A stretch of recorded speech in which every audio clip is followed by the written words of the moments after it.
In the context of COVID, which basically affected everyone globally and across India, I would say across class and urban, rural, etc.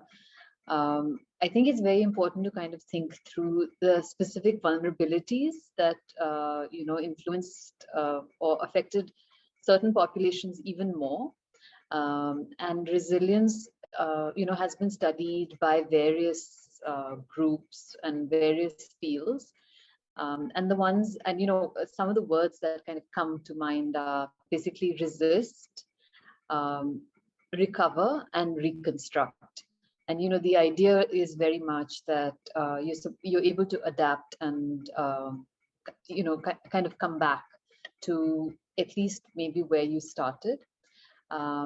And another definition that that we could potentially also use is just keeping in mind the context of this discussion is talking about community resilience and the actions or activities that are undertaken by individuals or groups towards successfully adapting to any kind of disturbance that threatens their viability, um, well-being, or the development of what they might think of as their community, and basically the kinds of resources that they might harness to survive, but hopefully also eventually to thrive. And so that that I would say is the scale of resilience. It kind of enables you to survive and then continue to flourish, to use those resources to flourish.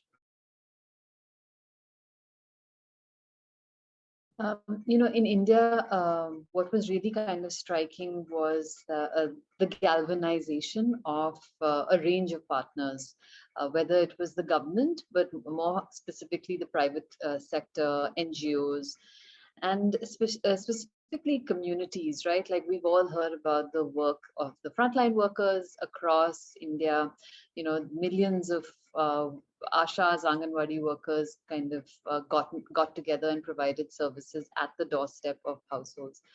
So it's critical to kind of step back and understand, what it took to do this, and what are the learnings, and how can we kind of, do better in the future to provide the resources for these, initiatives to really be able to do it with less pain potentially, and in a way that is sustainable going forward.